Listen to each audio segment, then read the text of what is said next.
Hi, this is Randy Wimmer with Government Contracting Academy, and welcome back to the Proposal Writing Masterclass.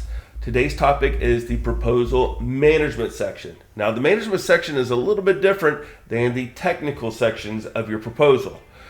In the technical sections, the government will, trust me when I say this, overwhelm you with requirements that you write about, that you address. You got to address each one of those requirements.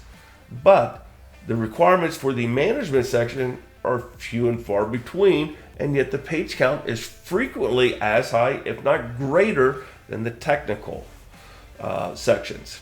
So what do? That's terrifying, because they're not even telling you what to write about. Well, this is what I did, and it helped me win a couple $1 billion in federal government contracts, and nearly $400 million for my own personal small businesses. I clung to two of the most respected frameworks for management.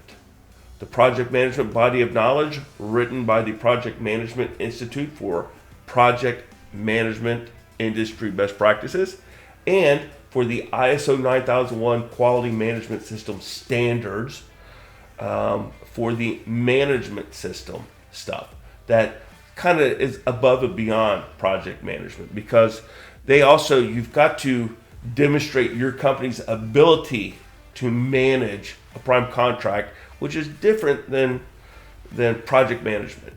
You know, your program manager is going to be doing project management. So I would always make sure that we had a PMP certified, project management professional certified program manager who had validated knowledge and competencies in the project management body of knowledge.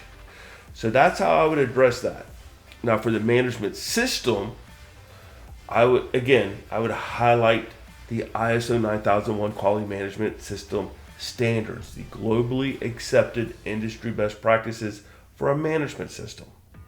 And I would highlight and write about those pillars of our company's management, our formal risk management program, our customer satisfaction program, our data collection and decision-making processes, where we identify key performance indicators and highlight those as being customer satisfaction, contract deliverables on time, all the time, and you list those out there and say, hey, we're paying attention to this stuff. We have the corporate maturity to identify and track key performance indicators, and these are the pillars of our management system that are going to make us successful in this contract.